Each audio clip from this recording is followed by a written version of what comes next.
Welcome back to UCLA Football TV, hosted by Westwood 739. UCLA just released the 2026 football schedule.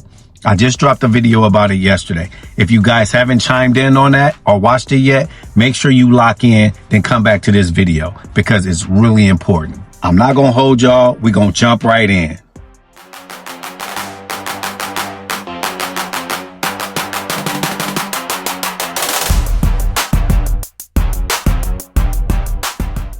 Before we talk wins and losses, before anybody starts picking games, I want to slow this down because this isn't really about the schedule, you guys. It's about where college football is right now. College football changed and teams are paying now. Depth matters now. Numbers matter now. Back in the day, you can have one great player on your offense and on your defense and you can rock out and kind of put yourself in a situation to win games. I don't really think we can do that in this conference. If we were in a weaker conference, I would say we could probably get away with playing football that way. Those days are kind of behind us. I mean, those years to where we had standout players that took the spotlight from everybody else and you probably couldn't name 3 or 4 players on the defense or the offensive line. Maurice Jones-Drew, Freddie Mitchell. I can name a few from back in the days, but I'm not really trying to go that direction.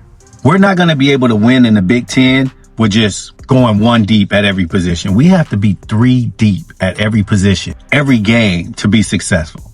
And guess what? There's no grace period anymore. You don't get credit for effort. You don't get patience from these conferences no more. You either show up ready or the season starts getting away from you early. That's what happened to us last year. And that's the lens this schedule has to be viewed through. People keep saying this is a hard schedule.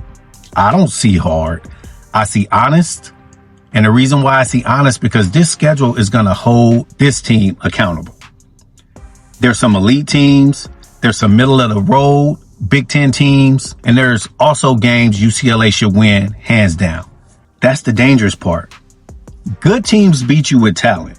Average teams beat you when you're sloppy. And rebuilding teams beat you when you think you're better than them. This schedule is not going to let us fake it. It's not happening.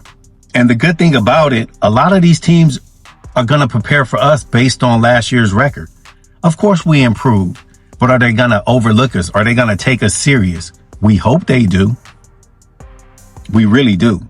Big Ten football is different. Travel matters. Crowds matter. Tempo matters. You're not flying into friendly spots. You're flying into places where people want to test you. You don't scheme your way out of that. You get through it by rotating guys, by being in shape, by having enough bodies. That's the price of being in this league. And I keep making sure we're all on the same page because this is not the Pac-12. Everybody is circling Oregon. Everybody is circling Michigan.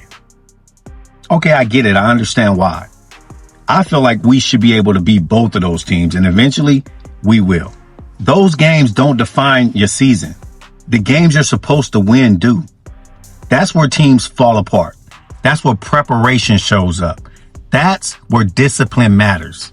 This schedule has a lot of those moments, and there's not much room to mess around. Here's the truth.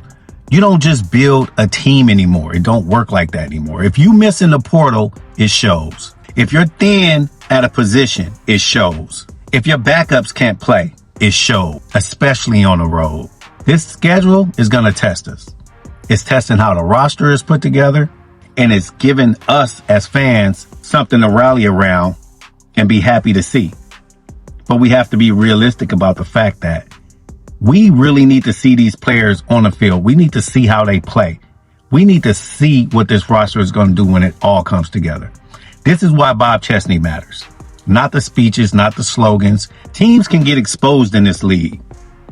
Teams that stay steady, that rotate, that don't overreact. Those are the teams that hold up. The schedule don't care about rankings. It cares about who's still solid in November. So the real question isn't wins and losses to me. I already told you guys I feel like we're going to go 9-3. My gut is telling me we can go 9-3. Is UCLA built to handle this style of football yet? Because the schedule is going to answer that. Clear as day. Talk to me, family. Which game feels the most uncomfortable? Which road trip worries you the most? And which game are people sleeping on? Lock in, drop it in the comments. If you're locked into UCLA football, make sure you subscribe to UCLA Football TV hosted by West 739. It's completely free. Forza.